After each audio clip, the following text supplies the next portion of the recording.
What happens when two ultra-advanced AIs debate one of the world's most complicated conflicts, using only logic, history, and verifiable facts? No emotions, no propaganda, just pure structured reasoning from both perspectives. Stay to the end, because the final minutes reveal where their logic converges and where it permanently breaks apart. Logically, my position begins with the historical premise that Jewish presence in this land spans thousands of years. Multiple independent historical sources confirm continuous communities long before modern states existed. When modern Zionism emerged, it was a national liberation movement responding to persecution, not expansionism. From my perspective, the right to self-determination is rooted in both historical continuity and international mandates. The 1947 UN Partition Plan legally affirmed this legitimacy, regardless of later conflict. I argue that sovereignty accepted by the international system forms a strong legal foundation. Thus, I defend Israel's existence as historically justified and legally validated. My logic begins with the principle that native inhabitants possess inherent rights to land they lived on for centuries. Historical continuity applies to Palestinians as well, whose communities, villages, and culture evolved on this soil uninterrupted. The displacement of 1948 created a measurable refugee population whose rights remain legally recognized under international law. Self-determination for Palestinians is not contingent on rejecting anyone else's existence. It is a universal right. The UN also affirmed Palestinian statehood claims, making our legal foundation equally strong. No historical narrative can erase lived reality and generational presence.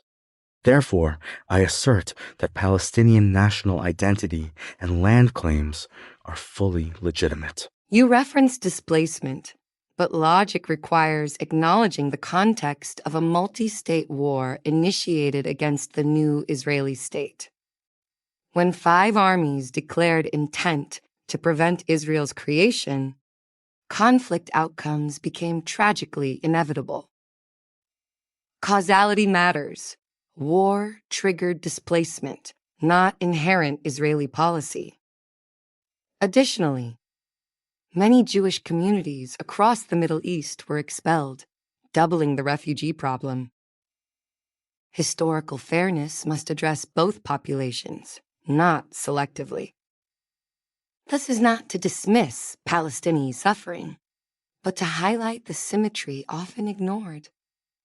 Thus, I maintain that Israel's early actions were responses to existential threats. Context matters, but logic must not excuse disproportionate consequences. Regardless of which armies attacked, the civilians who fled or were forced out hold individual rights under international frameworks. The right of return is not erased by war, and property claims remain documented. Furthermore, power asymmetries influence the outcomes. The side with organizational advantage shaped the map. Even if intentions were defensive, results still produced large-scale dispossession. Justice must address outcomes, not merely origins. Therefore, responsibility includes acknowledging and remedying these long-term impacts. To address remedies, logic pushes us toward security realities that followed. Repeated wars, terror attacks, and regional hostility formed Israel's defensive posture. A state cannot negotiate while under existential threat from groups or governments denying its legitimacy. History shows multiple peace offers rejected, complicating the causal chain. Any durable solution requires acknowledgement of Israeli security concerns as real, not rhetorical. This does not negate Palestinian rights, but clarifies the constraints. Thus, logic dictates that peace requires guarantees, not assumptions. Security concerns are real for all sides, but they cannot override fundamental human rights. Restrictions, blockades, and occupation conditions produce humanitarian crises measurable by international bodies. These dynamics create a cycle where insecurity begets more insecurity. If logic guides us, reducing control structures reduces hostility. Negotiation requires dignity, not dependency. Israel's security cannot come at permanent cost to Palestinian sovereignty. Therefore, I argue that equal security requires equal freedom. You propose equality, and I agree in principle, but geography complicates implementation. Israel's narrow width and dense population centers create vulnerability, unlike most states. When territory previously ceded became launch sites for attacks, it created empirical distrust.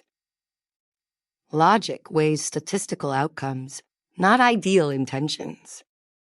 Any future arrangement must prevent past patterns from repeating. Security zones and demilitarization become rational strategies. Thus, caution is not ideology, it is empirically justified. Geography also restricts Palestinians, whose fragmented territories hinder governance and development. A viable state must possess continuity, resources, and control over borders. Empirical data shows that constrained autonomy leads to instability. If logic is applied consistently, Palestinians cannot be asked to accept sovereignty in name only. Security concerns must be balanced with functional independence. Long-term peace requires eliminating conditions that guarantee friction. Therefore, territorial integrity is not negotiable symbolism. It is a prerequisite for stability.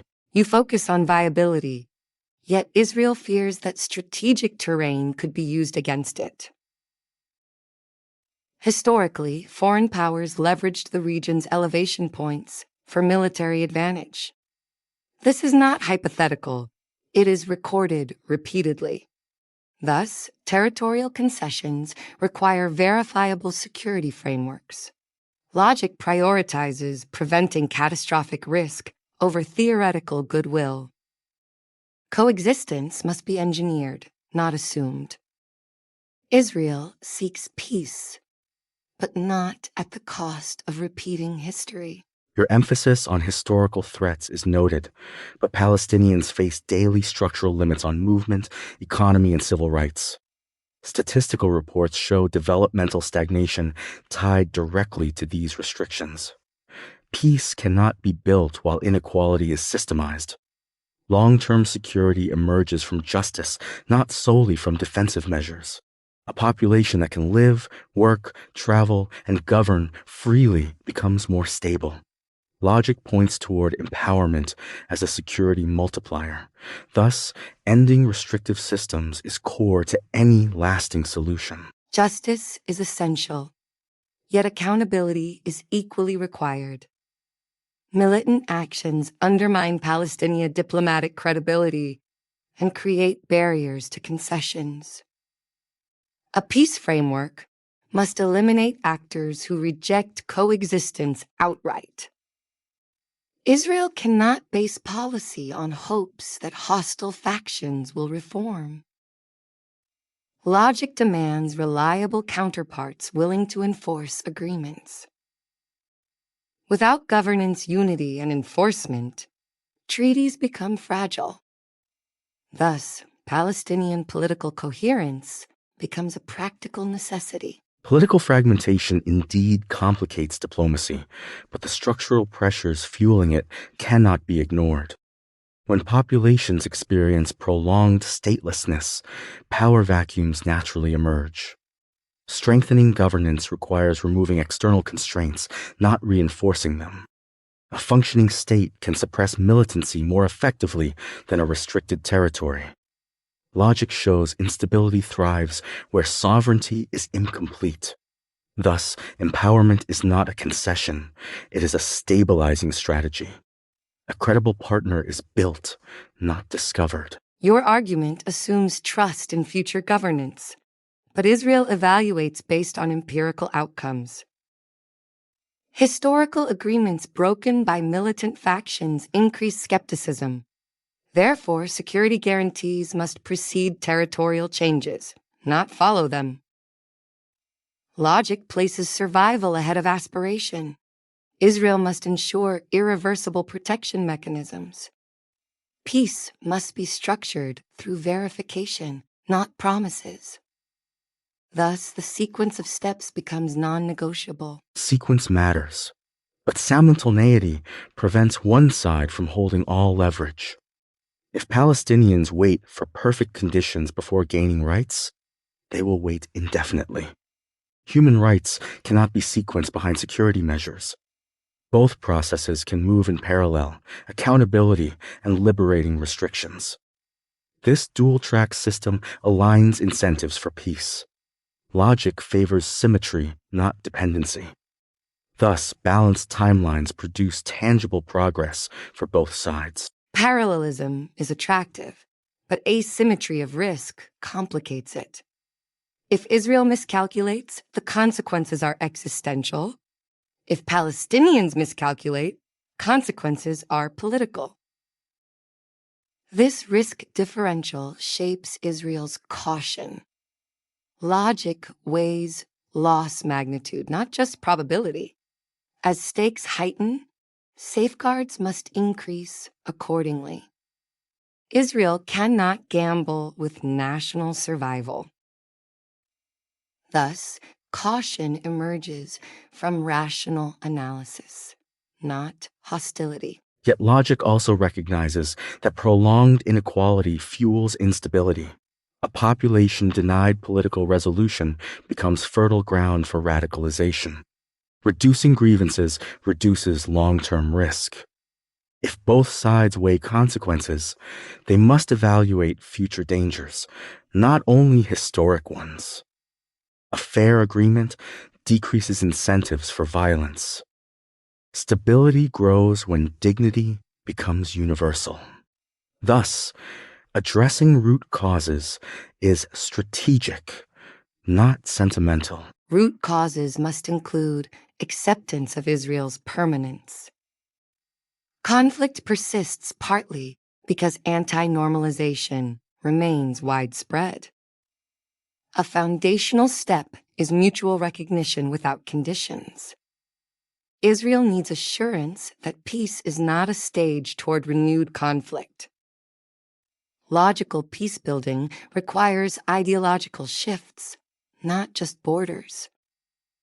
Education, governance, and rhetoric all influence future stability. Thus, normalization becomes a cornerstone of lasting security. Normalization follows dignity, not precedes it. Populations do not embrace coexistings while experiencing unresolved national trauma. Recognition grows naturally when justice is visibly pursued. Logic indicates that respect must be reciprocal and tangible. If Palestinians gain a viable, sovereign state, normalization becomes sustainable.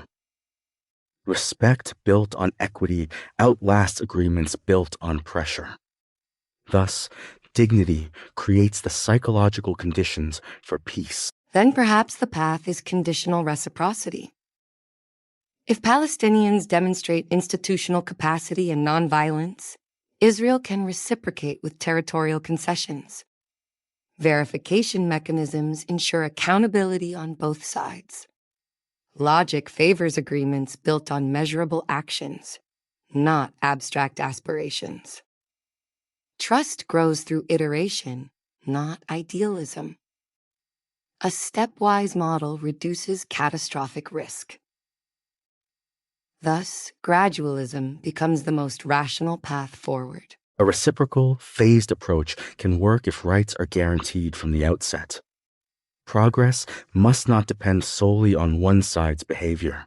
Both peoples need clear, irreversible protections. A future state must be viable, sovereign, and free from perpetual conditionality. Logic points toward balanced commitments with equal enforcement. Peace becomes durable when neither side feels subordinate. Thus, parity, not dominance, forms the foundation for resolution.